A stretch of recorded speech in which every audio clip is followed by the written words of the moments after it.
Today's episode is Don Kemper. He's the president of Midwest Specialties. He spent years as the commissioner of the Midwest Athletic Conference, and he's also a longtime referee. Don's lived right in that world where you have to make tough calls in real time while everybody thinks you're wrong. This conversation isn't about resume, though. It's about how he thinks, leadership, discipline, culture, earning opportunity, and staying sharp for the long run. And this week, we're also trying some new things, including answering some completely ridiculous community questions that led to a long debate about lasagna. So, yeah, stick around for that. And as always, don't forget to follow us on Spotify, Apple Podcasts, and YouTube. It helps us grow and keeps this thing going.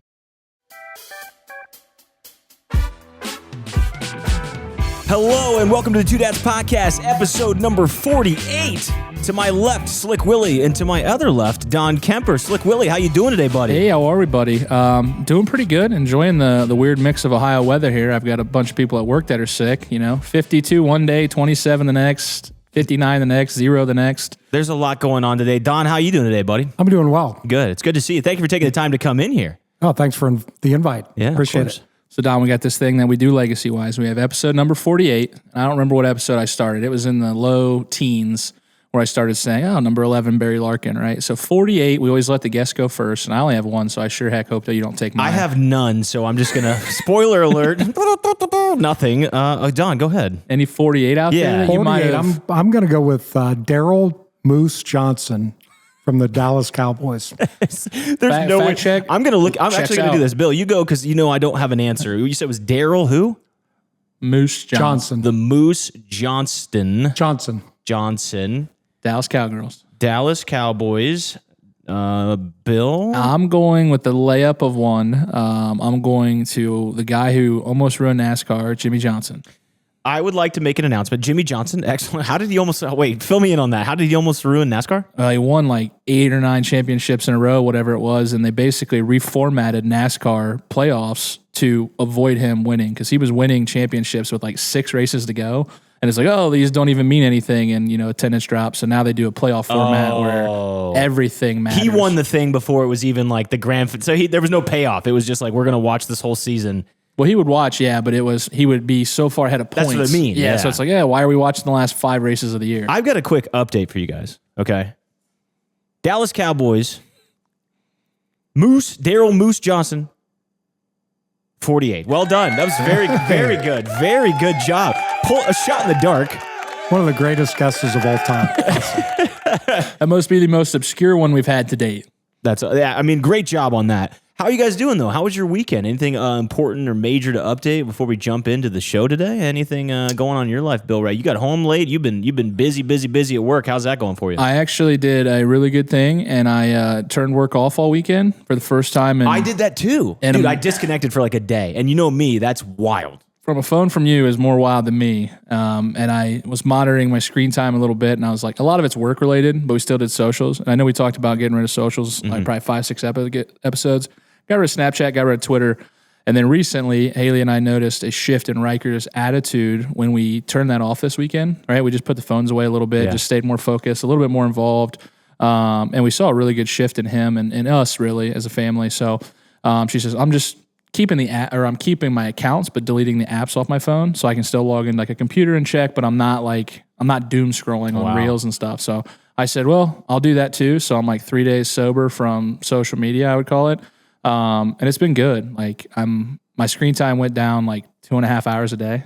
Like that's a lot. That's a lot of time of just wasted doom scrolling, and it's across multiple platforms, right? But it's still a staggering number, right? Like I just got back an entire day this week almost. That's don't say that because I hate my stats, and when you start thinking about it like that, it's not so good. Do you ever struggle with that, Don? Like, do you ever? I mean, you're president of a company, right?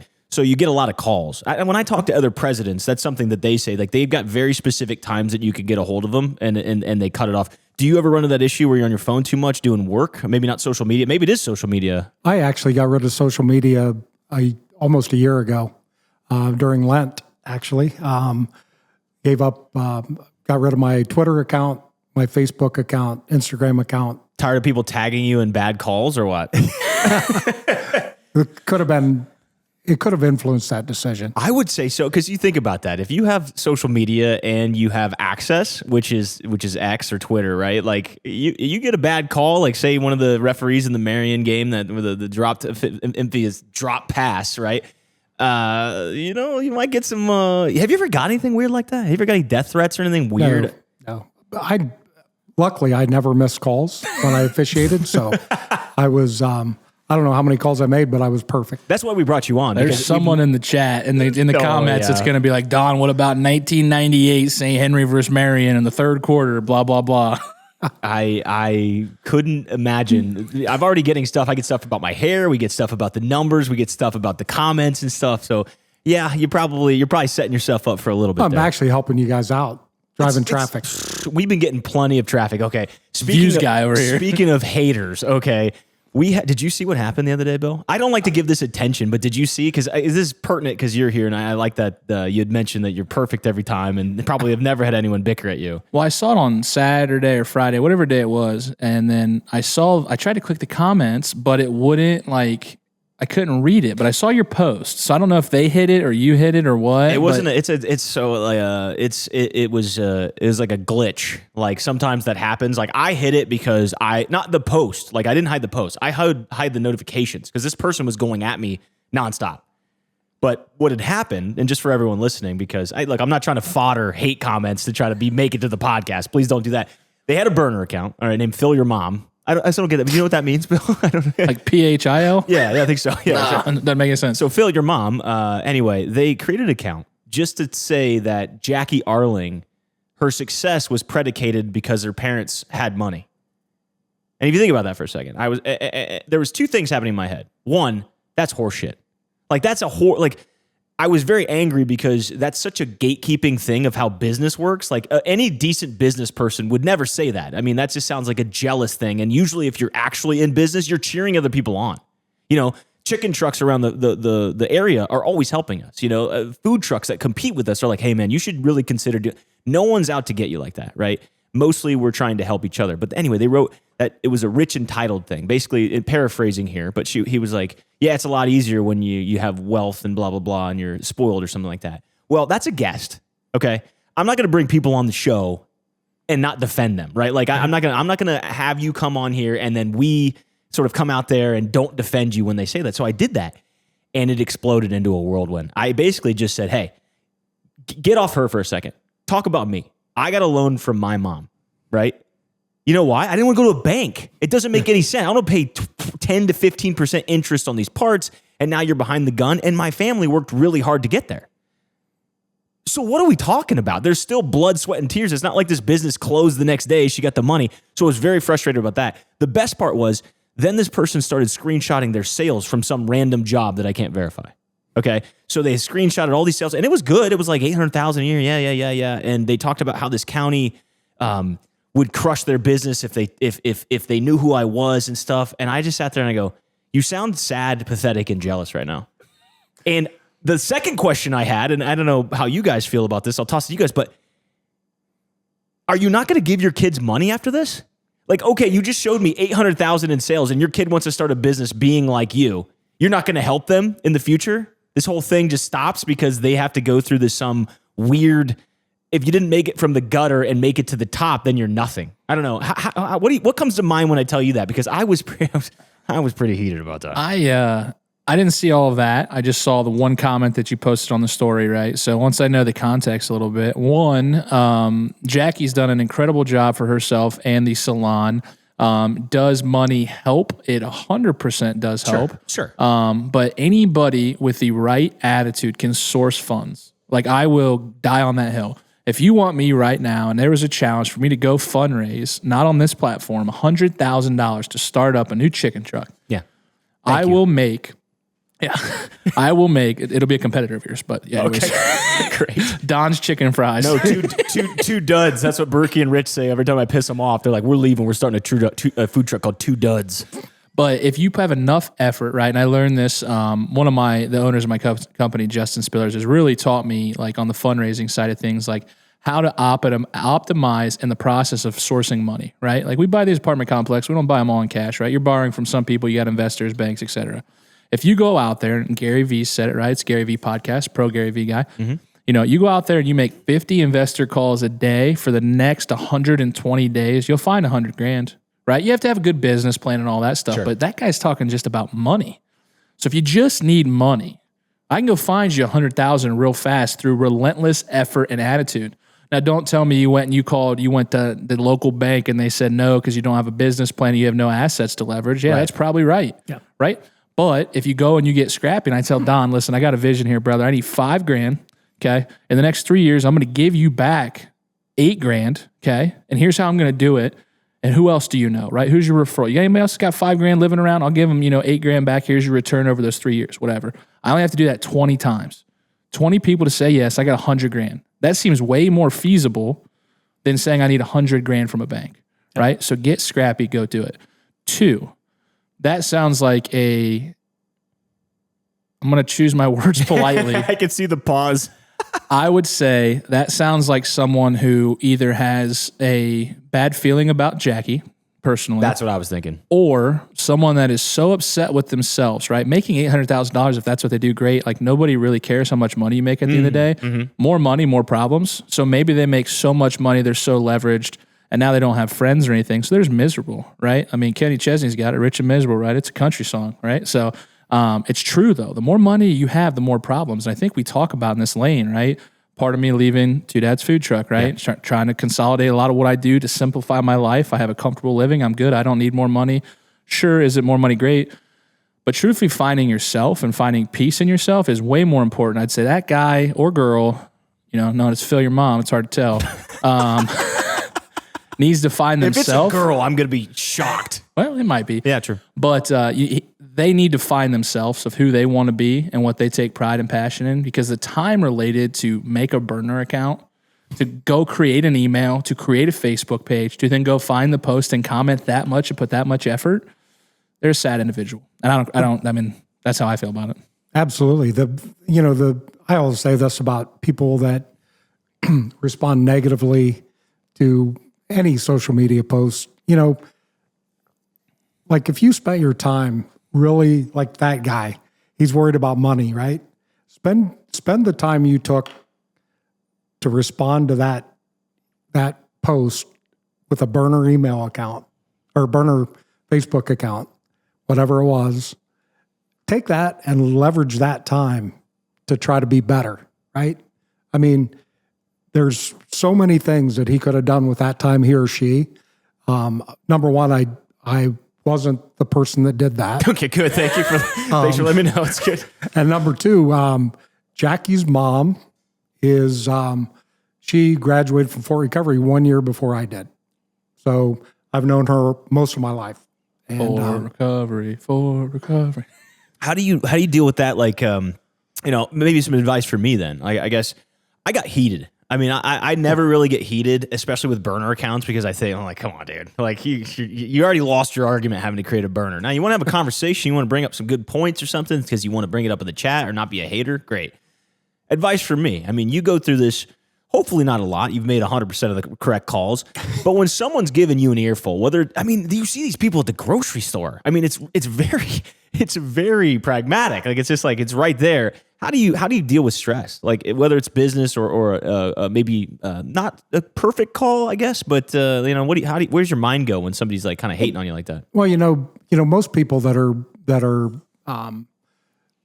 reviewing or commenting on your decision, whether it's business, whether it's refereeing, whether it's a podcast, whatever, most of them wouldn't have the guts to take your place, right?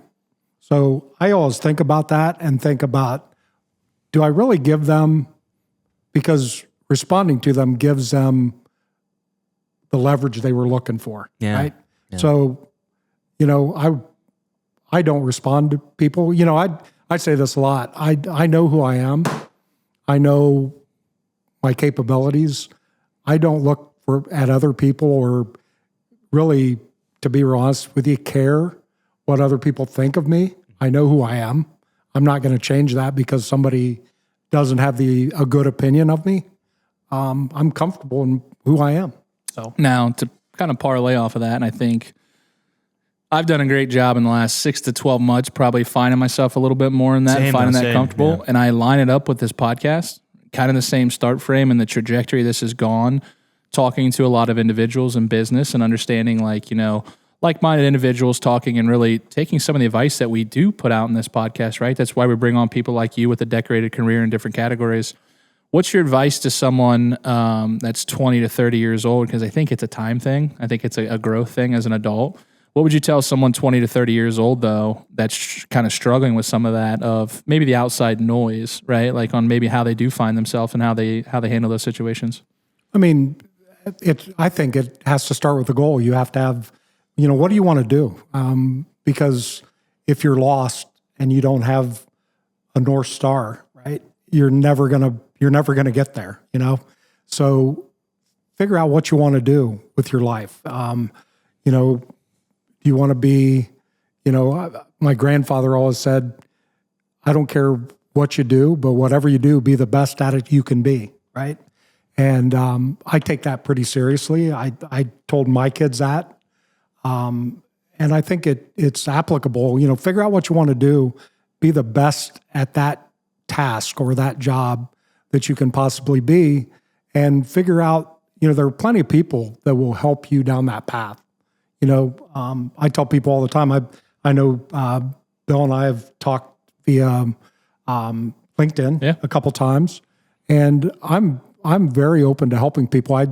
There are a couple machine shop owners that have contacted me about, they're struggling with, business development and, talking about what they can do. And there are plenty of people out there that are willing to give you the time and effort to help you get where you want to go. And look, you won't find somebody that's more in that category than me. I had people help me through the years, and I leaned on them, and they helped me get where I kind of wanted to go, and sometimes maybe beyond where I wanted to go. I just had that happen. I mean, a couple episodes ago, we talked about it. I was at a family party, and the next morning, we'd stayed over. It was nice. But the next morning, it was the same thing. It was like, where do you want to go? And I could not give a good answer. I know my morals and I know my values, but that mentorship, that bouncing it off somebody is huge, especially people who have been there. I think, Bill, you talk about it with what you're doing, leaning on guys that have several years of experience to say like, no, Bill, you're going to run into this. Or if you're going to go that route, maybe tighten it up a little bit because you got to find this specialty or like you said, Don, like be the best at what you want to be. Getting there is hard though. I think one of the things I'm struggling with right now is like, what is this thing I want to specialize in? I even texted you guys today in the group thread. I'm like, yeah, it's chicken truck, but I think the chicken truck's fun because it keeps everything on the tip of the tongue. It's a very hard business to scale, especially when I think about it. Like, there's a lot of other businesses I could do to make and try to scratch 20%. You see what I'm saying? Like, versus pound the chicken out and buy it and get all that and then no sleep and I'm like, man, I went to school and I did all this and like, it's great. It's very fulfilling when somebody says this is the best thing I ever had, but I'm sort of in an identity crisis right now too. It's one of the things I do. I don't know. I kind of want to toss it to you guys is like, one of the things I've been doing though is a lot of meditation. I know that's a really foo-foo thing maybe around here, but I've found a lot of leaning on somebody to get some information, right? Get information, read a book. I mean, I'm not trying not to read as mainstream books because I feel like, like the Gary Vaynerchuk's, like you say, to me, that's a very high level. Do the selling, just do it. There's all these guys like, get out there and just go. And it's like, it doesn't really resonate with me. But finding some less frequent sort of material out there to read that I can relate to, 2, asking a mentor, and then 3 for me is meditation. I just find myself that I can absorb the knowledge when I sit just with myself. Now, it doesn't have to be all foo-foo and, the smoke and all this stuff, but really just sitting by yourself and just shutting everything off, like you guys said, with your phones and focusing on what am I good at? What do I want to do? Do you do anything or have you done anything in your career so far that's kind of like your self-centering? Do you do anything in the equivalent of meditation? I would say, my faith is very important to me. And that's where I find myself being centered. And, again, it's establishing who you are, what your priorities are, and kind of resetting. There are times I get up before work. I live in Chickasaw. I'll go to the Precious Blood Church, say a few prayers and go to work. And that helps keep me grounded, and it keeps me centered. I've been getting better about that. And that's what I do. I mean, look, there are people, I'll guarantee you there are people listening that aren't religious, and that's fine. Find something that works for you.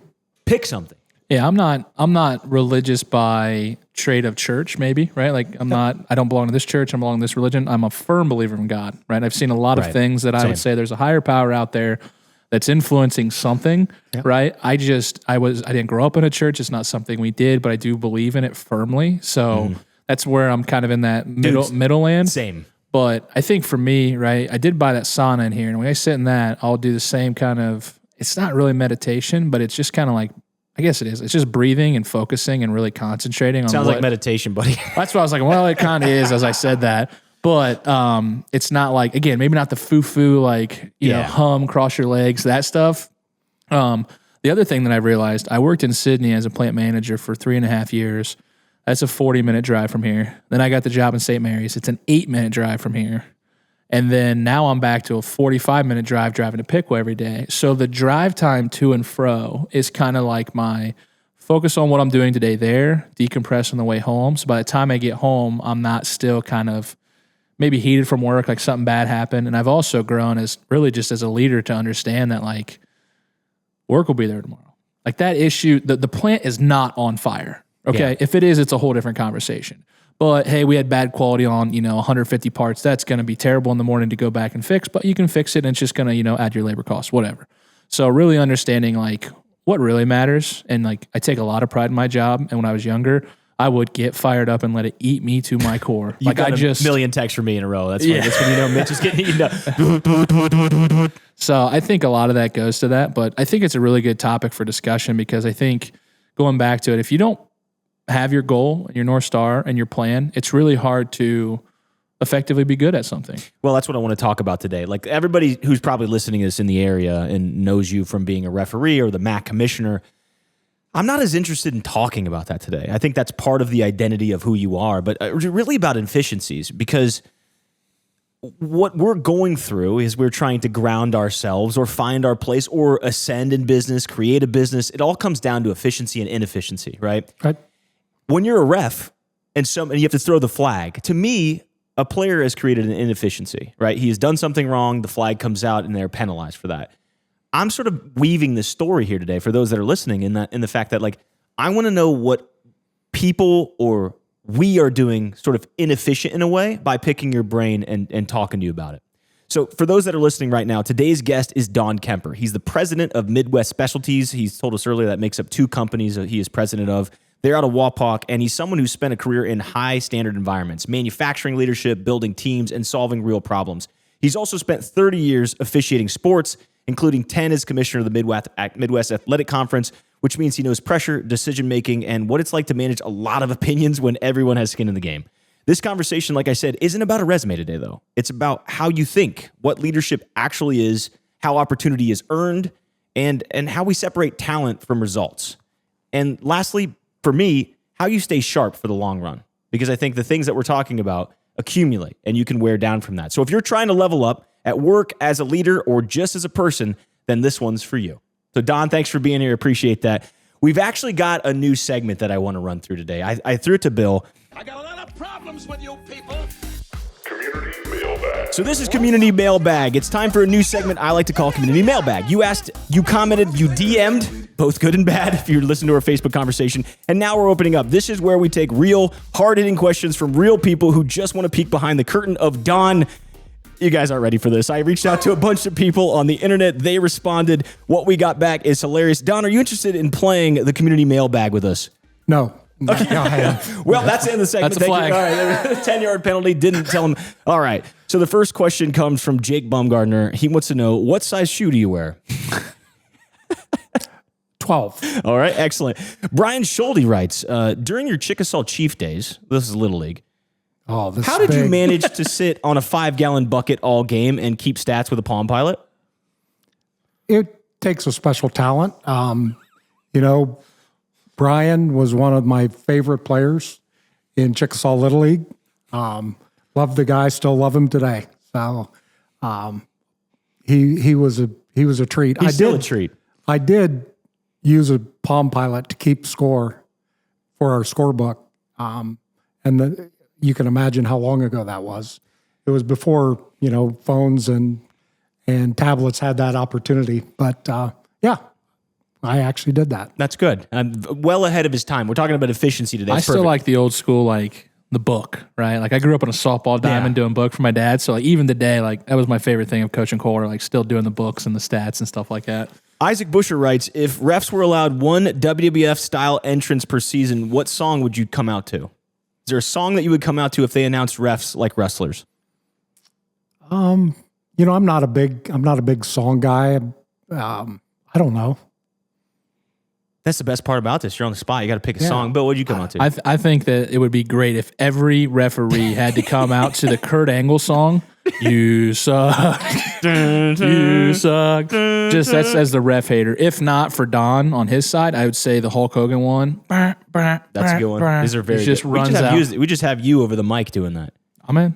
Monty M. Wally writes, what's your favorite sports memory during your time as commissioner? You got a sports memory that sticks out? Probably, the one thing that, I'll never forget about my time as commissioner is, I think it was 2014 or 15.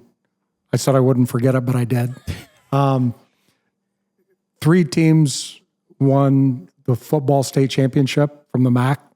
And, the people that were down there, I remember there's a, Will Holman's grandfather had kids on all 3 teams, or grandkids on all 3 teams. That's awesome. That is really cool. And, there was, and that whole year, I think, I don't remember exactly how many state championships the MAC had, but it was phenomenal. It was like, 9, right?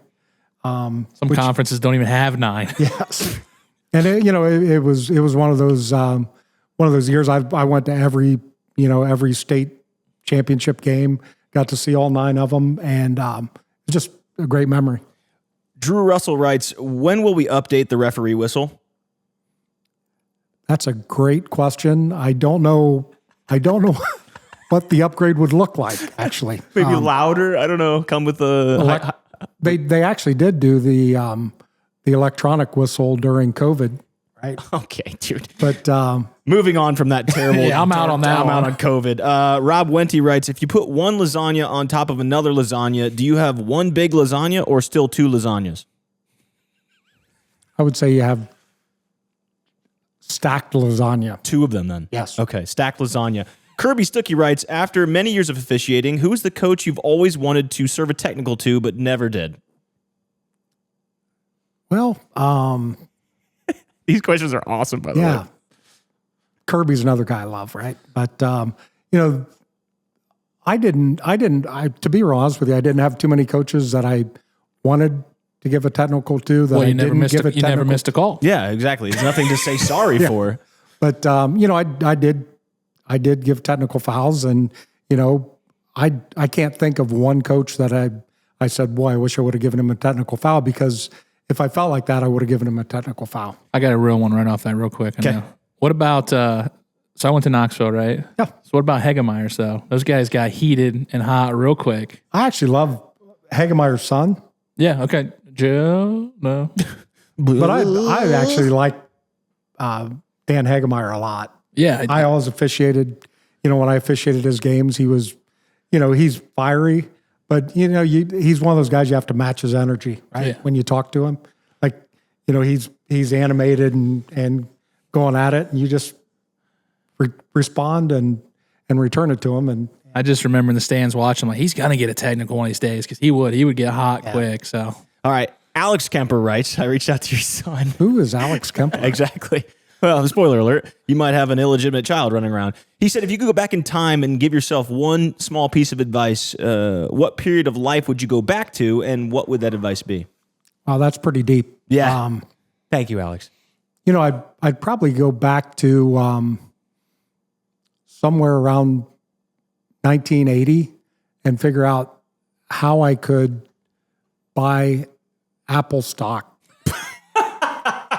And I wouldn't probably be here on this podcast, and and Alex probably wouldn't be alive. So, Well, that's the community mailbag. So make sure you guys write in next week. We're gonna put some posts out there. We encourage you guys when we put the posts out there to give us some questions we'll have for the guests. I want to do this weekly. This was a fun little segment that I thought incorporated the community and your guys' questions that maybe we didn't ask. So next week we'll have another one coming up. Thank you guys for this one. This is community mailbag. Thanks for let me mess around, Bill. We'll go. Let's get back to the regular scheduled program, though, my friend. All right, Mercer County, if you're looking for a good time, the Charity Bash is taking place at the Salina Moose Lodge 1473 on Saturday, January 17th. Tickets are $75, and that gets you a full afternoon. Gun bingo, 15 raffles, and food all included, all for a good cause and a really good time. Doors open at 1:30. That's when the food starts, and then everything else kicks off at 3 p.m. You must have a ticket to enter, no plus ones, but there are unlimited tickets available. So if you're feeling extra lucky, you can buy as many as you want. So grab your tickets, and we'll see you at the Salina Moose. Yeah, so we're back. It was a great game. That's first one. Mitch didn't tell me about that. I never told Bill. I showed Rob Wenty, and that's where I got the lasagna one. That makes sense. Shout out Rob Wenty, new job this week. Proud of you for getting back out there. Don, just kind of wrapping it through. I know we talked to, you're the president of a couple machine shops there, or fabrication shops. I don't know the best way to put that for you. So why don't you explain to me, what you do there, kind of what products you guys do, and, kind of what your day-to-day looks like as a president. So we have basically 4 products at Flex Machine Tools. There's what we call Flex CNC, and it's a large format 3-axis mill, up to 80 feet long, up to 10 feet wide. So a very large machine tool. And then we also have water jets, which obviously take 60,000 PSI water, mix it with abrasive, cut anything from your finger to 10-inch thick titanium and everything in between. Right here. That's what I would do. Yeah. So my first thought in my head there was like, what PPE is required there? Because that kind of scares me. What do you got to do on a daily basis, though? I mean, I kind of got the layout of the shop, but like, what are you in charge of? Like when you go to work every day? So, there's a lot of, looking at KPIs, understanding where we are to our goals. That's a daily and sometimes many times a day. More strategy It's live. So it's more live. I look at our MRP system and look at sales for one product, sales for the other product, invoice, shipments. What's an MRP system? I'm completely in the dark here. It's like manufacturing your resource CRM, planning. like your CRM essentially. Gotcha. Yeah. So they've changed it a little bit. It used to be MRP, now it's ERP. I hear it is ERP more, but for you in your world, probably CRM is probably more of a... Talk to me like I'm a 5-year-old when you guys do this. I'm not from the I come from the other side, the left side of the brain, I think, with the pens and the pencils and the crayons and the Play-Doh. It shows you when your shipments are due, when your orders are in, what your invoicing looks like. It shows you your schedule. It shows your efficiencies. I'm just a man of the people here. I just want to make sure everybody knows it's on the same page. If I get you two guys going off, we're going to have a whole colloquial jargon left and right. So in your world, instead of telling me to look in the tub in the garage with the receipts, you pull up your dashboard and you can click it all from one central location. I literally opened my glove box today and thought of you. My whole glove box is filled with all the receipts because I lost receipts last year and Bill was just crushing me with that.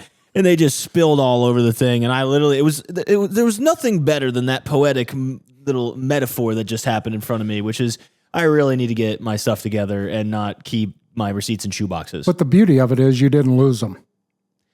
I wish I would get more credit from Bill Ray. Actually, I do get pretty good credit from Bill Ray. I said you've done a lot better this year because the first year, I wasn't even in the business the first year. And he drops me off this. I'm like, Mitch, I'm trying to work backwards your whole year, right? Like from total sales backwards. And I'm like, hey, I'm within probably 5 to 7% of most of these categories, but I have no real clue.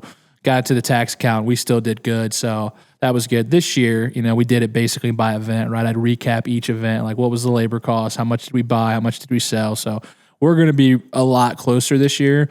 But for your instance, what he's talking with an MRP, ERP, it's not Bill's Excel spreadsheet that I have to formulate for our small business. It's good. It's a whole lot easier. It's good. It sounds like you've got to president for a good reason. What do you do there that you genuinely love?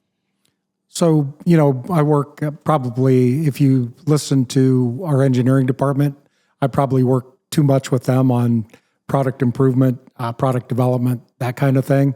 And I love that part of the business. You know, if I wasn't president of the company, I feel like that would be where I would like hang my hat. I really like looking at product and finding out how to make it, or thinking about how to make it better, more marketable, whatever.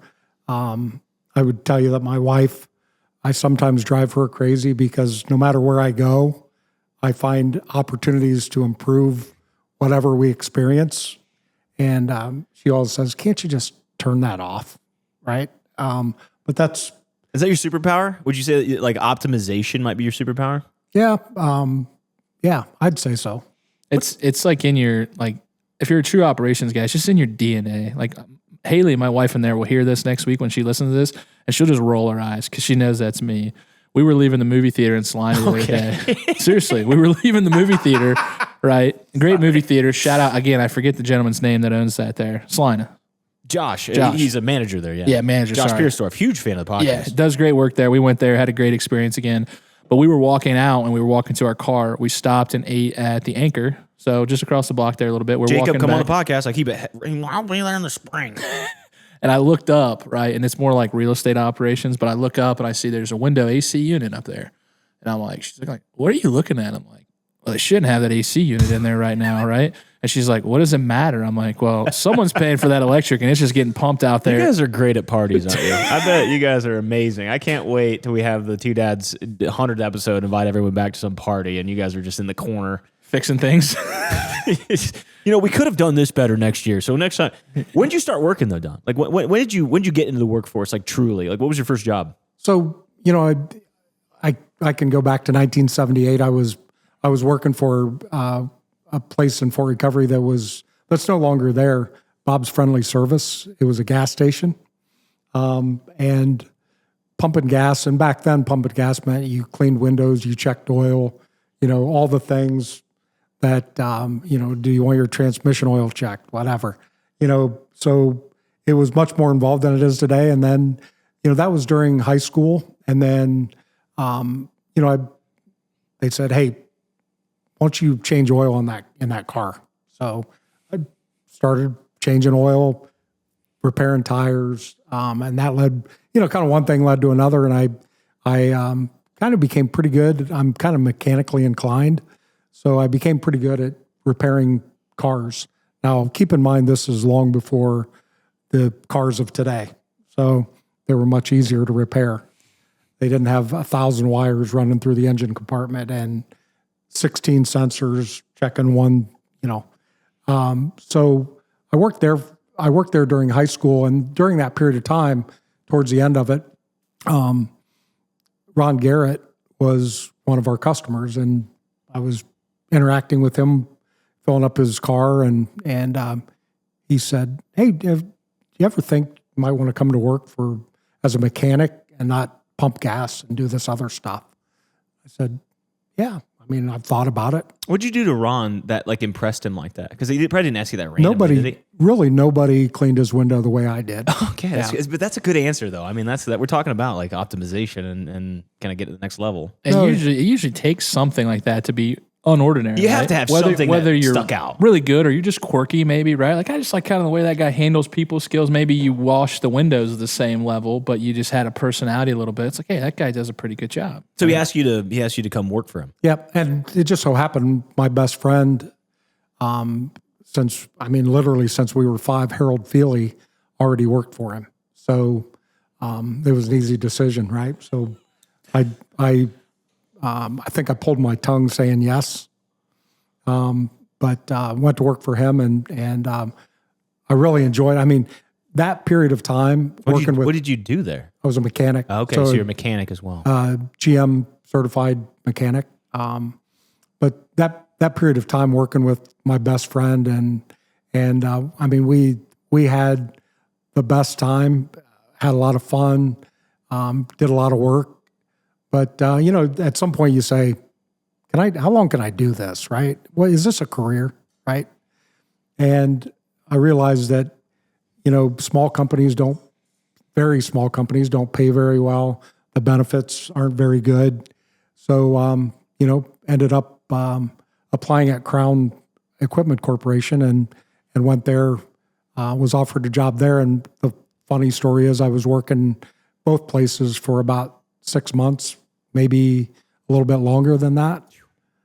I would work at Ron Garrett in the morning, and I was on second shift at Crown. So I would work second shift at Crown, and then get up and do it all over the next morning. Where'd you get that skill? I mean, you're a grinder there. That's a lot of work. Where'd you develop that? Was this like your parents instilled that in you? Like, where did this nucleus of like, I want to do 2 jobs at once come from? To be real honest with you, I grew up single. My mom was divorced, and she provided, but we had to kind of fend for ourselves, right? I mean, it wasn't like going over to mom and saying, "Hey, mom, you got $30 you can lend me." She didn't have $30, right? So you figured out how you were going to do it, how you were going to make it work, and it became. I mean, truthfully, it became part of who I am.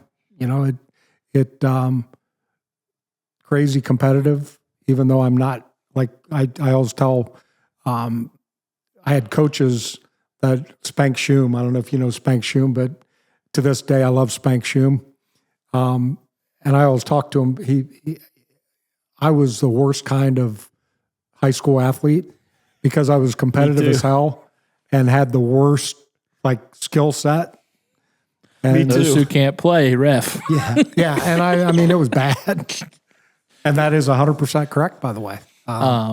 Back to your first job, though. I think that's cool because, it's a blue-collar job. It's probably not the easiest job, right? You're kind of hustling and bustling. I grew up working on a farm a little bit. Mitch, kind of same way. Hired hand, yeah. So what did that first job teach you, though, about people, right? You faced a lot of customer-facing very early at a young age in a very, I would say, kind of strict time frame, right? Like, this is how things are done, especially with the bosses, right? Like, no, we do this. There's no B, there's A, and you do A really well.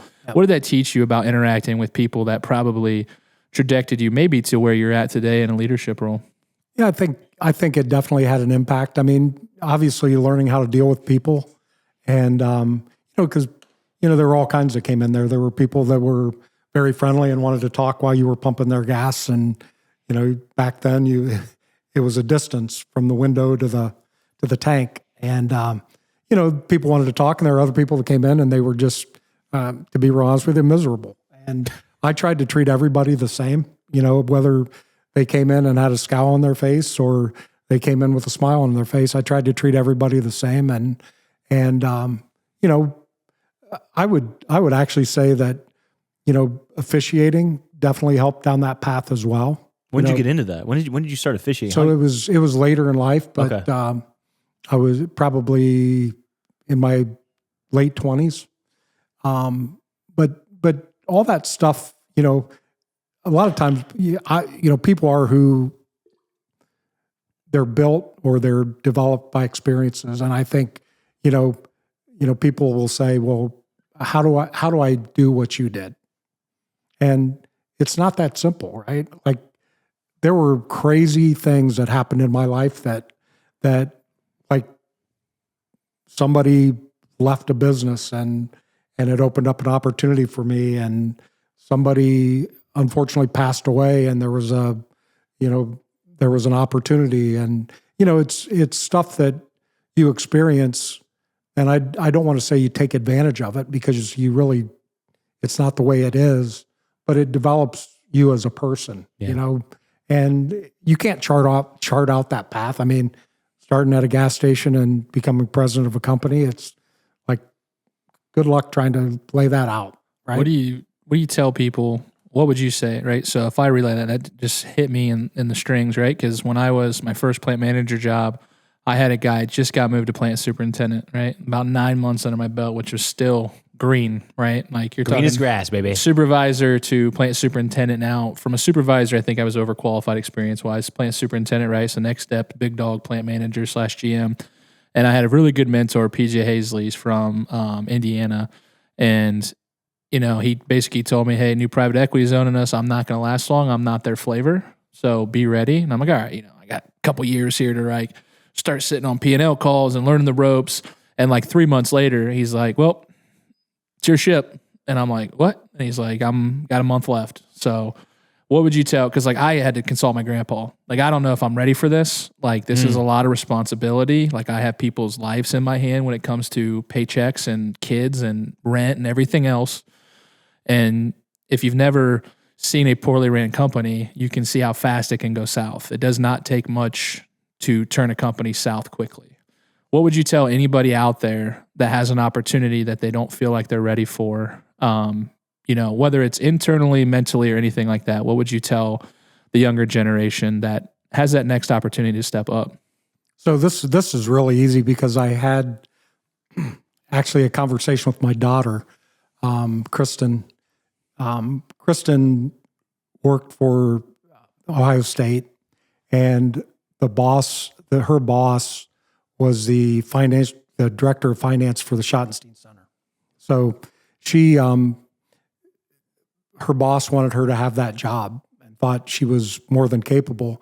And she called me and she's like, Dad, I don't, you know, it's called, there's a term for it. It's called the imposter syndrome, right? Like, you clearly don't think that you're capable. And so she called me and she goes, Dad, I don't think I'm ready for this. I don't know. What do you think I should do? And I said, Kristen, you're a smart girl. You know, you have the degree that you need to run the finances there.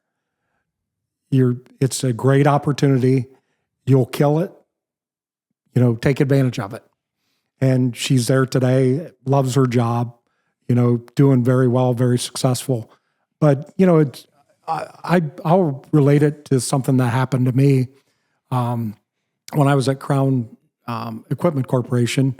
I was literally 25, 26 years old, and had just graduated from college. And I know that sounds old, but I was Slow kind of learner. We get it. old to graduate from college, but I didn't go to college right out of high school. So I waited several years before I decided to make that decision. But I was working at Crown Equipment Corporation and ended up in their maintenance department. And when I graduated with my degree in electrical engineering technology, they came to me and said, we want you to be the third shift group leader. I'm 25, 26, somewhere in that range. And there are guys, you know, in that department that have been there for 10 years or longer and are twice my age, right? And I'll tell you this, you will never grow more than when you're outside of your comfort zone, right? Outside of your capabilities. You know, people don't grow if they're not being challenged. And it's a great opportunity to 10X it, right? Yeah. All of a sudden, you know, there's no option B. It's figure it out.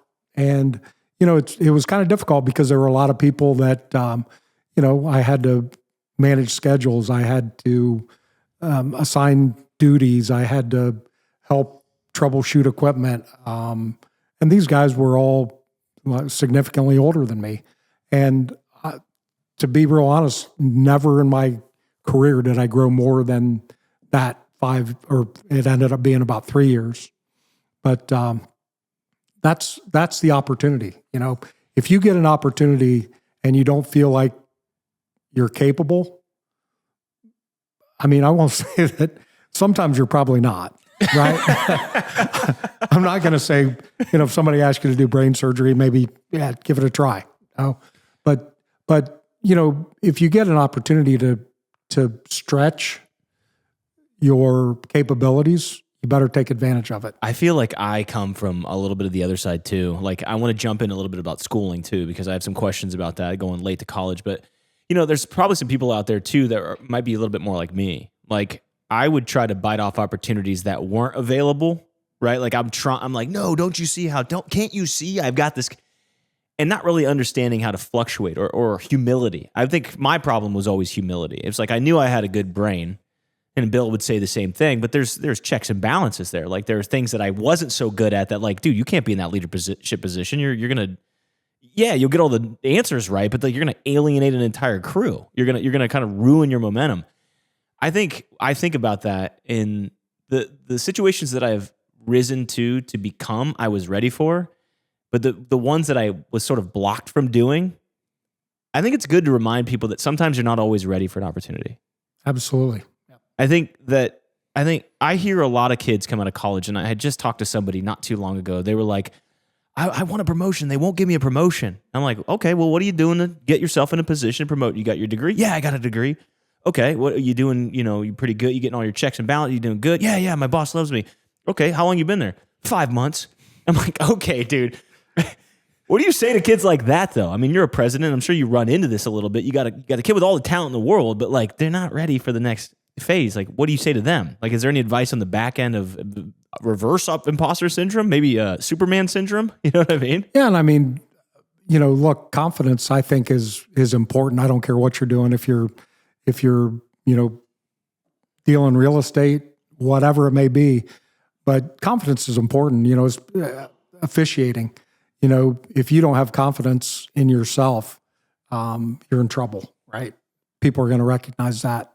But what I would tell you is, there are times where you have to have a conversation, and it's all part of leadership. And, you have to have conversations with people and say, look, I know this is what you want, but here's where you need some development, and here's how we can reinforce some of the things you're lacking to position you so that's an opportunity, right?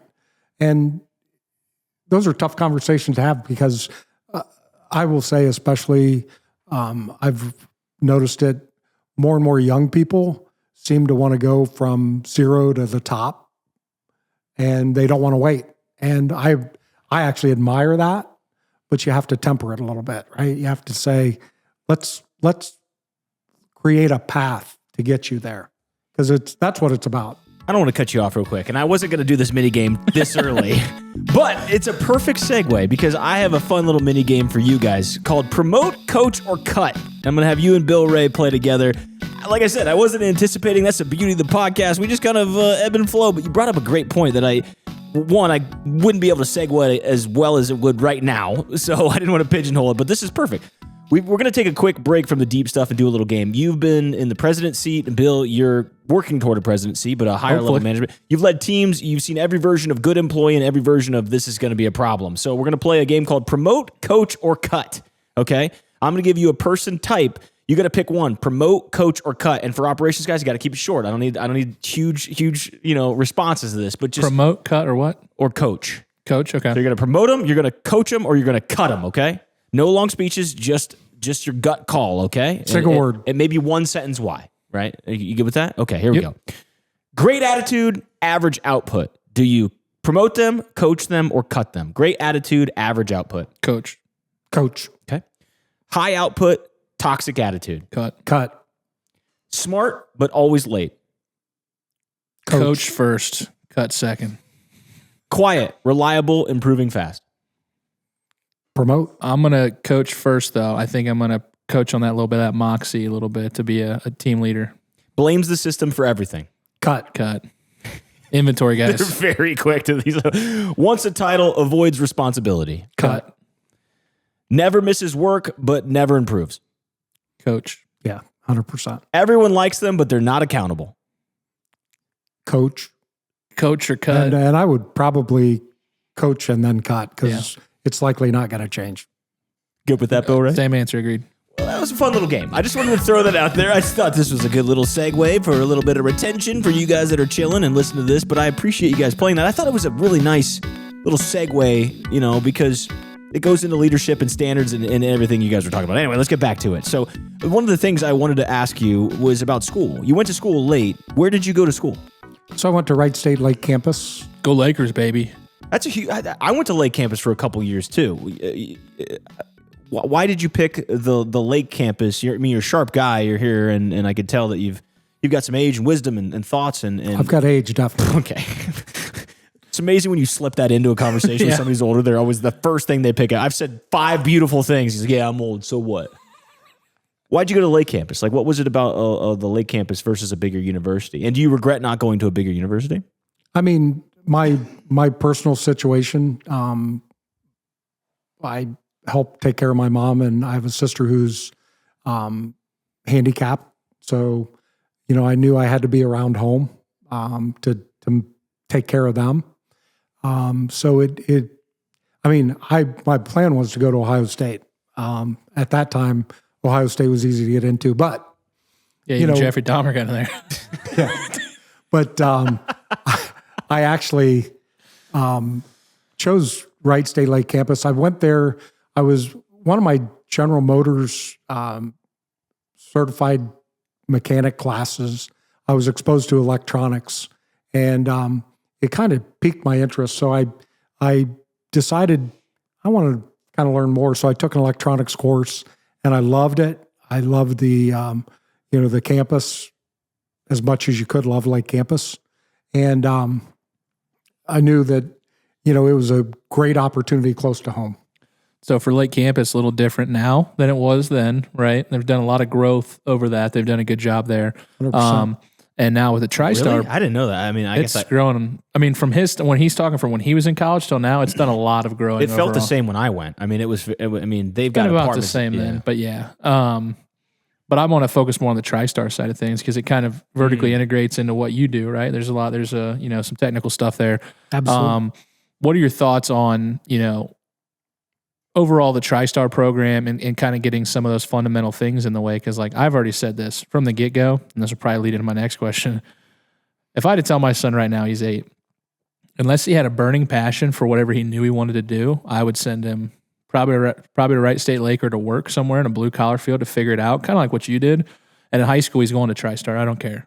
Right? He's learning that construction class. He's learning that mechanical engineer class, something of practical skill, because I personally value that more than I do Algebra 2 or geometry or, sorry, teachers out there, it's just what I'm used to as kind Tim of Goodwin's just getting strays right now. There's certain things that are important there, but there's also certain things that I think in those trade schools are big. So I didn't know what your take on that is, and if you think college is necessary nowadays, because it was shoved down Mitch and I's throat. Our age, probably about the same as your daughter, right? Like if you didn't go to school, you weren't going to be able to get a good job and you weren't be able to be successful. That was what I was spewed in high school. Same. Do you think that college is necessary nowadays? Do you think the playing field's a little evened and the degrees have watered it down? So I'll talk about TriStar first. I think a lot of TriStar and the opportunities they present. As the president of Flex Machine Tools, we have partnered with TriStar. We are in the process of putting a piece of equipment. We've already given them one piece of equipment, and we're in the process of giving them a larger piece of equipment to use in their machine trades classes. So I'm a big fan of it. I think it's a great opportunity. Not everybody needs to go to college. And I think people need to understand that. You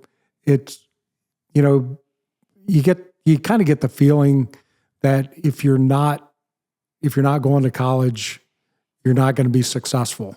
Well, I'm here to tell you that there are plenty of successful people that have graduated from TriStar, and they don't have, they didn't spend 4 years in college and 2 wheelbarrow full of cash. Yeah. And in some cases, 30 years of debt, depending on how it works, right? Yeah.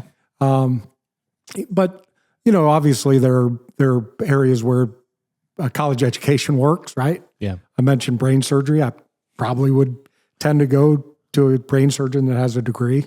But, and I'm joking about that, but the one thing that I've seen personally, and I think it's still somewhat prevalent, is there are companies, and usually larger companies, where you're blocked. If you don't have that degree, they don't care, what your experience is, what you're capable of. It's just, do you have the degree? And you say no, and they go, okay, next, right? And I don't think that it's fair. I mean, one thing I would say is, when I think back about Minster Machine or Crown, would the opportunity ever present itself to be president of one of those companies? Not gonna happen, right? And that's why I like I'll call them mid-sized companies. The Flex has 71 employees, and you get exposure and experience across a broad range of disciplines, right? Finance, I can get exposed to finance. I can get exposed to sales. I can get exposed to operations. I can get exposed to marketing, and it creates a really a much more capable person. And I think that's where, the big companies. I think that's where they fail to see that possibility. If you're a Mercer County kid or parent, how do you decide between the Lake campus, a trade, or a big university? I toss it over to you.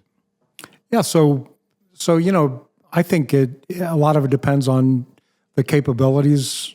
Look, every parent understands what their children are capable of.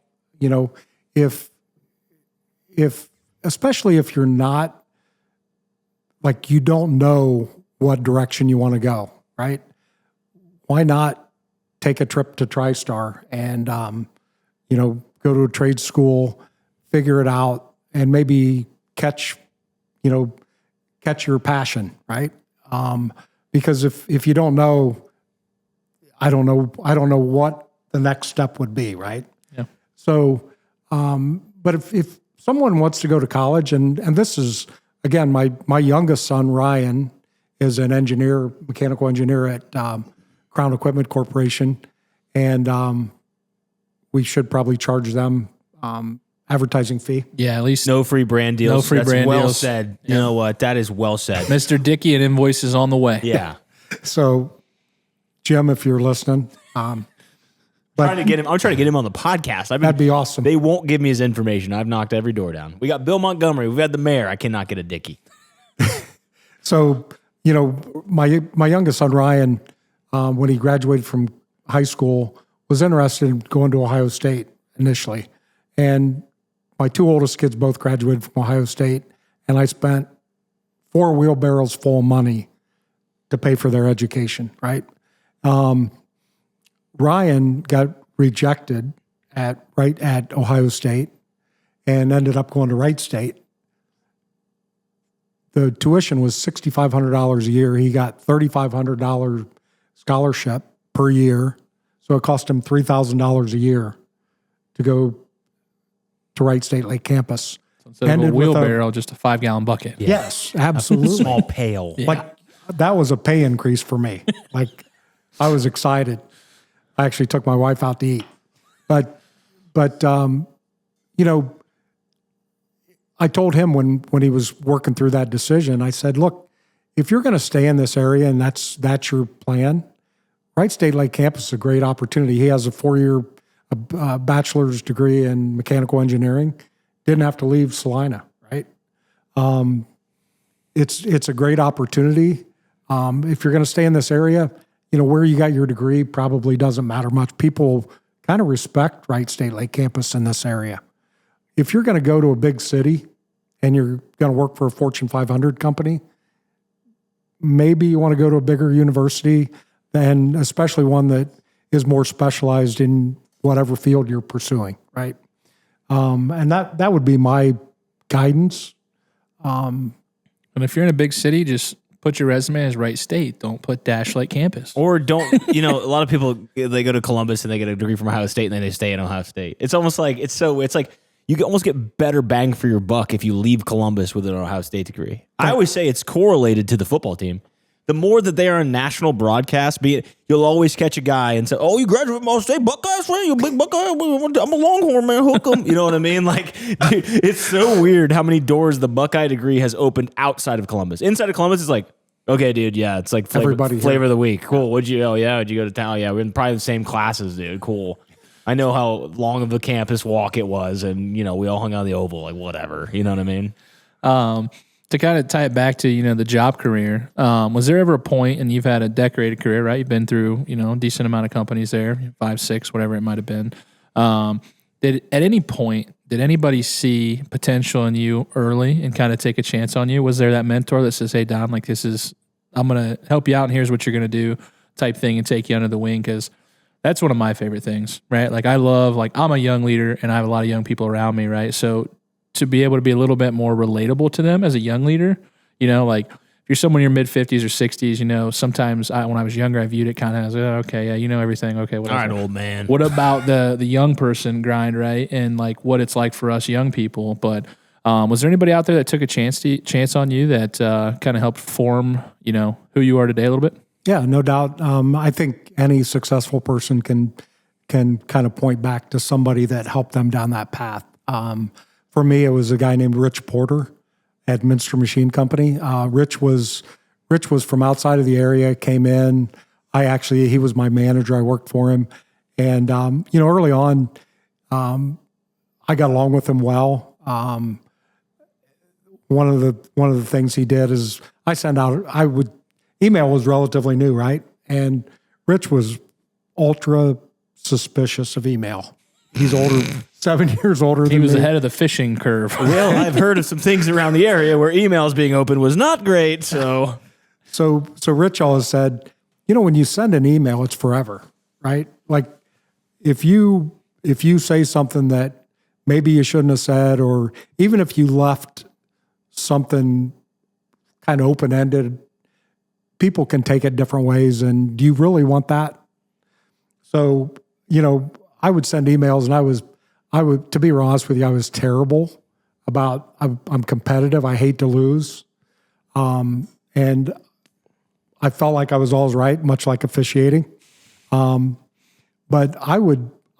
somebody would like question a decision that I had made, and I was in their face. I was explaining why they were wrong. All the things I'd tell people all the time at kind of 35 to 40, I was a terrible person, right? I really, you wouldn't want to work for me. I was not good. I mean, I performed well, but like today, if I did the stuff that I did when I was 40, nobody would be working for me. Would you have cut yourself? We played that mini game. I would have. You would have cut yourself? No coaching, you would cut. Nope. Why or what changed? Because I would say in my short term, 25-year-old me versus 34-year-old me, it's a different answer. Yeah. I wouldn't say that I was that harsh on myself maybe. I've always had an extreme amount of patience, but I definitely had an ego and a little bit of a stroke of that. Sure, you're in your 20s, bro. I needed to dial back, right? But what changed for you and when and how? So Rich Porter kind of recognized that I had potential and talked to me about it. And one of the things that he goes, man, your biggest issue is communication. He said, you make the right decisions. You've used data to support them. You really just need to soften your communications approach. And so I thought about that. And, one of the things he loved to say is you can attract more bees with honey than you can with shit. Right. And I think I've heard that too. Yeah. And he's 100% right. It's right. data supported. Yeah, it's very good. And I think like it works in nature as well. Right. So, listening to that and understanding that, number one, he was trying to do what's best for me. He was a supporter of mine. It made it easier to accept and start making those changes. And, he helped me in a lot of ways. He recommended me for a job when a job opening came up. And, he was always there. I could always talk to him and say, hey, what do you think about this? Here's what I'm thinking about doing. And he was kind of a safety net, right? Mm-hmm. And that's something that I am very much like that today. I tell my team all the time that, look, I can be your safety net. If you need help, if you don't understand what direction to go or what path to take, let's talk about it, because I've likely been through it before, right? So Rich did that. I worked for him for probably 4 or 5 years there, and then went to work for him he was the one of the owners at Tico Manufacturing, where I worked for 10 years after Minster Machine. And, I got the opportunity to work for him, and it was in Englewood, right? And I didn't care about the drive. I wanted to work for that guy, right? Because I felt like I owed him that. He wanted me to work for him, and I felt like I owed him that in payment, if you will, for everything he did for me. As a mentor, though, do you expect that out of people? I think people listening might have someone in mind that's a mentor. Deep down, though, I don't want to, put words in your mouth, but I don't think you have an expectation for anyone that asks you for help that you have to repay you anything, though. No, but no. When I say repay, it's just the way I felt about it. It's working for him and helping him down the path because he did the same for me. And truthfully, what I would suggest is, if you have someone who's mentored you, pay it forward. Like take someone under your wing. I do it at Flex as often as possible. We have a couple young guys that sit right outside my office, and they have questions about where they're going and what their opportunities are, and I talk to them all the time and say, look, again, let's sit down, make a path, and we'll figure out how to get you there. I still say paying it forward is what changed for Bill and I in 2025. I think you talk about faith, and we don't embellish it enough on this, but I'm becoming very faithful. Like I've been very focused on faith, and it's grounded me, and it's provided so many opportunities, man. Paying it forward, we've been doing a lot of charitable stuff. Bill and I donate to charities quite frequently on this podcast. We donate outside of it through the food truck. We give away free food, healing and church through community, right? Yep. But I will say that paying it forward it hit me in the strings there, because it's like, even if you can't do something for Rich, right? Keep paying it forward, because there is some conscientious thing that does happen, whether it's energy and faith and religion and all these things. It does manifest. It does come true, and it sort of puts you in this position for opportunity. If you're constantly paying it forward and constantly being self-aware, the opportunities that we're talking about to become president or to be in there, I think it gets you in that position. It makes you ready, because the last piece of this puzzle is like, you can be the smartest guy in the world. You can be the most humble, but that paying it forward to me is that last little piece where I always say, you don't know where it goes, right? If I said, hey, let's have I have a beer here, or I have a high noon and stuff. If I drink these every day and I drink them all day, every day, I know where that path goes. You become an alcoholic and you become miserable, right? If I chase women, if I chase drugs, if I chase money, like that hater that was online, like you see where it goes. And Bill alluded that so well earlier. The one thing we don't know where it goes is paying it forward in faith. You don't know where it goes. Yep. It's the only thing that remains unanswered. And for me, the more I finally succumb to that and lean into that, and for those listening that might be on the cusp or semi-religious or not religious at all, you don't have to be religious to pay it forward. I do so through faith and paying it forward, which to me is like the ultimate combo. But I think that's a really great point that you brought up, to pay back by paying forward, or pay back through some endowment of respect. Like, I want to show you that I can help you in the next step, Rich, because you've taught me. I think that's very important. What do you guys think leadership is? If you had to say it in one sentence, what's leadership? Because it's changed so much this entire episode. The form of leadership has consistently changed. It went from a leader does a good job. A leader goes the extra way. A leader communicates. A leader is self-reflected from his 35 to 40-year-old. A leader steps into roles he's uncomfortable with. A leader is conscientious of the people he has beneath him. So you guys now, Bill, you're in your 30s. I don't, Don, I'm not going to, Early 40s. Early 40s, that's right, Don. Plus 20. Plus 20. What's leadership to you guys, though, genuinely? I would say to me, it's a very simple answer, and it's trust. Like, that's leadership. When you look at somebody or something or a relationship, and they know when they come to you with a problem, with an issue, whether it's work-related, with your wife or husband or whatever, that they can trust you, one, to listen, and two, to give the correct answer regardless of the circumstances. And when I say correct, it doesn't mean from an operational brain or right, wrong, or indifferent. It's the honest truth that you maybe don't want to hear, but I'm going to tell you respectfully, and that's trust. Because when Don was mentioning about going and following in the footsteps, as he owed that. Like when I left my last company, guys said, "Hey, when you have a position, I'm coming." And I'm like, "It's not really that type of company for you." I said, "And trust me, if I could pay you what you're getting paid here, I would take you in a heartbeat, man. But you have an opening job offer for me, and any other manufacturing job I go, I could bring a roster with me." That's what I love. And those are people that I also trust.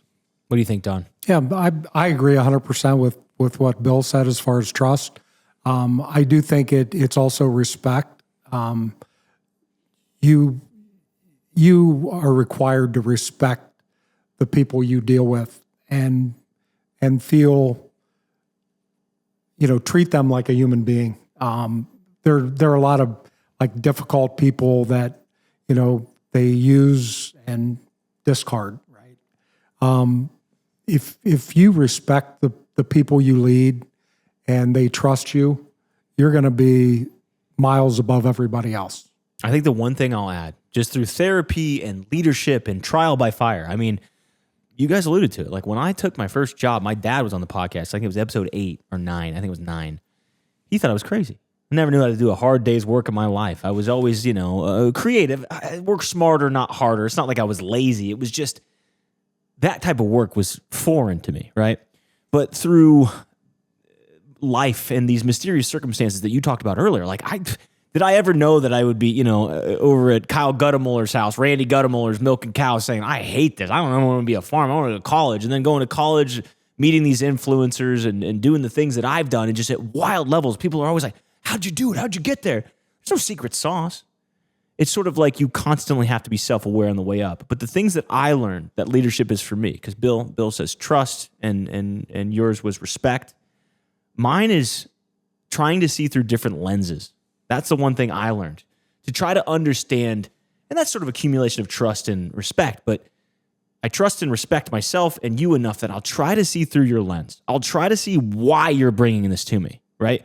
What you're saying. And last year I wasn't always good at it. I got into fights on the truck. It's hot too. I mean, it's just, there's a lot of factors on that truck. You're greasy and beat down and tired and sweating at 100 plus degrees in front of a fire. It's easy to lose your emotions.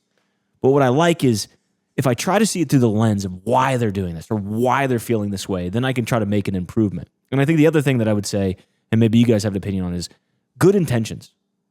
Part of leadership to me is having a good intention. I might not always get it right. I might not always be in a great emotional mood. I might not be able to communicate effectively. That's my lens that day.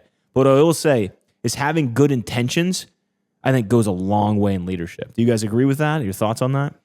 I think it's almost a necessity because sure, maybe that's it too. Maybe it's a framework. To be successful, I would say it's a necessity because the culture that you build it really starts with two things, right? Every company has core values, and from my experience, not every company follows their core values. They list them off on LinkedIn and on their front. It's cute. On their front entrance, but what do you truthfully embody and believe? I now work for a company where I believe the core values are followed, and it is almost like biblical, right? They're non-negotiables. They're not no fancy schmancy words. They're beliefs. You're cutting, not coaching. Correct. And truthfully, I think it's important the word culture, goes with leadership without being segregated at any point, because if you cannot build a culture around you, right, you're the head coach. Like I relate it to Mike Vrabel right now. Head coaches in the NFL will sink or swim you. I don't care what anybody else says. You can't go into New England last year, put Mike Vrabel back in that locker room and right this ship like this. They didn't go out and sign 150 free agents to spend all this money. They changed the culture. He knows the Patriot way. Bill Belichick had the Patriot way. He reinstilled the Patriot way, right? In my opinion, I'm not in the locker room. But you have to instill your core values around everybody around you and don't negotiate on it. Right? For me, being on time every day is a non-negotiable, right? If flat tire happens, communicate it out, right? Yep. Hey, I'm on my way to work at 7:30. I got a flat tire. I'll be there at 8:30. Hey, things happen. Keep moving. But you don't come into work and it's 8:45. You stroll with no communication. That's not acceptable to me, right? Yep. The first person I think of calling if I can't make it to work is my boss and my team. Hey, I'm going to be late because of X, Y, or Z. I forgot my backpack. My laptop's in there. I've done that twice in the last 3 months, and I hustled and bustled to get back on time, right? So I think those are important. Yeah, I agree 100%. The culture's I don't care what business you're in, culture is the most important thing. We actually at Flex have our core values on a block wall. And I tell people we have bi-monthly huddles where the whole organization's together and we talk about performance and basically communicate where we're going, how we performed and the path forward. And I tell them every time, those aren't just letters on the wall for us. Those are what we have to do every day in every interaction, every time. And, look, there are people that live those every day. And then you have people that, talk about cut. Like one of the things, it doesn't take, at a company like ours, 71 people, it doesn't take 3 of those people that are just somewhat toxic to just pull everybody down. So you have to look at that and you have to say, would we be better off with or without that guy or that gal? Well, he brought up the Vrabel, right? If you walk into a place with a struggling culture, what's the first thing you fix? If you're the head coach or the changing a culture to business, I mean, pretty much at a president level, you're sort of a head coach, a la not exactly a sports team, but yeah, you're pulling the culture, you're pulling the tide of the ship. You've got goals to hit, which is Super Bowl in their case. But what's the first thing you fix when you walk in somewhere? Well, it probably doesn't take too long to figure it out, in my opinion. You talk to people, and when I say talk to people, you talk to managers, you talk to employees that report to those managers, and find out. I mean, I would say 90% of the time, bad culture is communication. Nobody knows what the expectation is, how they're supposed to, like, there are no processes, there are no, like, here's how we're doing. That is number one, I think. And probably the second biggest thing is people who, again, put those words on the block wall, but don't follow them, right? If you have a leader that paid to have those words on that block wall, and integrity is one of them, and they don't have integrity, like, everybody quickly realizes that you can't even walk the talk, right? So I think it's, to me, it doesn't take too long to figure out what the culture killers are. I think one of my favorite highlights of my career was when I was a plant manager. I had employees on the floor complain about our sales president. He walks through on the floor, right? No steel toes, no glasses, right? And he's on the phone. You're not supposed to be on the phone either, right? Unless He's you're doing all the wrong things. Exactly. And some girl comes up to me and she's just like, "Can you tell that guy to stop doing that? Because, like, you hold us all to this standard, but you're not talking to that guy." I said, "Why don't you go tell him?" And she's just like, "That's the sales president." I'm like, and he's disobeying the rules. Go tell him. It's going to land way more from her than it will from me, right? I'm a work colleague, right? Like, we're evens almost. When you look down at that and they flip it around, so we go back in there and he's like, "Where the hell are safety glasses?" I'm like, "Why?" And he's just like, "I got harassed out on the floor for not following the safety policy." And I'm just like, "That's awesome. Here they are. Here's your hearing protection as well," or whatever, right? Like, make sure you're following the rules. But that's culture, right? Like you say, following the belief and not letting anybody, regardless of role, disobey those. Yep. What did you learn now that you've got a well-rounded approach here? Okay, you've gone through hard work. You've learned what leadership. You've met a mentor, right? Who's helped coach you and train you. You've taken the opportunities that have presented themselves, and you've sort of reflected, like you said in your 35 to 40, on where you can still improve. You have that self-awareness. What did you learn at the president level that you didn't understand on the way up, looking retroactively? I would say that the biggest thing is the amount of, people look at a position like that and they say, how difficult can that be, right? Like, anybody can do that job. When you're actually in the seat and, you're responsible, Bill said it earlier, I'm responsible for 71 people and their families, right? I'm responsible for every customer we serve and their employees. It's kind of daunting, if you really think about who you serve, it becomes like a ridiculous number of people, and your decisions affect each one of them every day. And, probably that and the amount of just sheer effort and work that it takes to, customer complaints, if a customer has a problem. I literally just got an email from a customer that needs some support, and it's what, 8 o'clock, 8:21. yeah. So, I sent him a reply and copied the guy he needs to talk to. But, it's there's a lot of effort that's involved in, and I'm not saying that just because I do it. I would tell you that at one point I was probably one of the people that said, how difficult can that job be, right? It's difficult. It's not for the weak, the meek, I guess is the best way to put it. But it's something that, you from the minute you wake up in the morning until you lay down your head, you're thinking about that job and things that you need to either fix or work on tomorrow, right? Yeah. So success comes in a lot of different variations, right? Personally, career, things like that. Some would say, becoming the president was a successful moment in your life, and I'm sure that was an achievement and you were proud, your family was happy for you. But how has the definition of success changed from those crown days as a group leader to now as a president of a company? How does that look for you now? Yeah, that's a great question. I when I was younger, my focus was probably more I had to do things to be successful to support my family, right? And now my family's grown. My kids are all, they're out of the house. They have successful careers. Now it's more about the employees. I mentioned earlier, I feel on kind of a somewhat awesome responsibility to make sure that our employees and our customers and their employees are taken care of.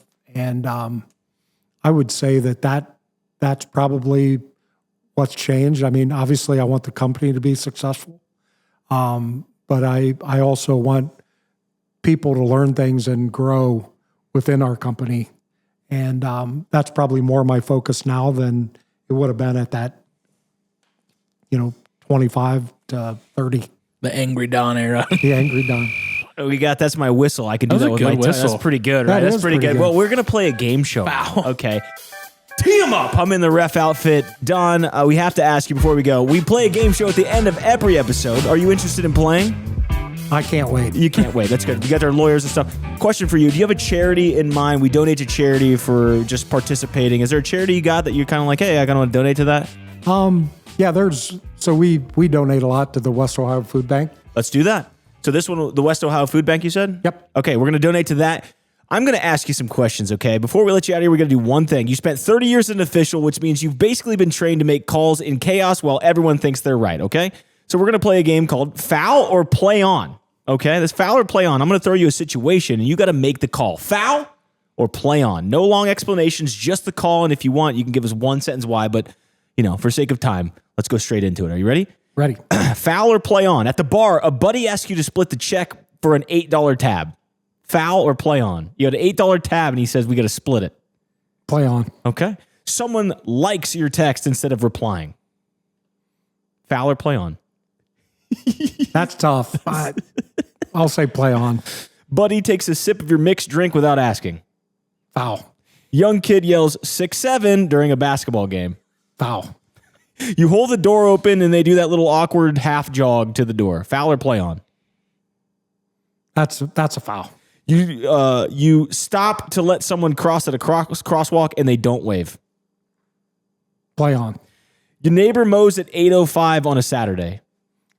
Play on because I've been up for 4 hours. Don's grass was already mowed. He's done. Yeah. Someone sets a meeting at 4:30 on a Friday. Play on. Person takes a call in public, but they step away and keep it quiet. Play on. You send a full paragraph explaining why you can't make the plan, and they reply K. Foul. That's all the time we got here. Don, thank you for being here. Thanks for your time and your wisdom. Did you have a good time? I loved it. Thank you too for inviting me. I enjoyed it. We loved having you, buddy. Bill Ray, anything to say before we go? Only thing I'll say, highlight of the thing is I think everybody out there should check out TriStar over in the Saline area. And I know there's more. I think that is a place that is maybe not as recognized as much as it should be for our high school age kids. And go check it out. Go check it out. Check out TriStar. Check out the Lake Campus. A lot of options. We'll see you next week. The 2 Dads Podcast. We're out of here.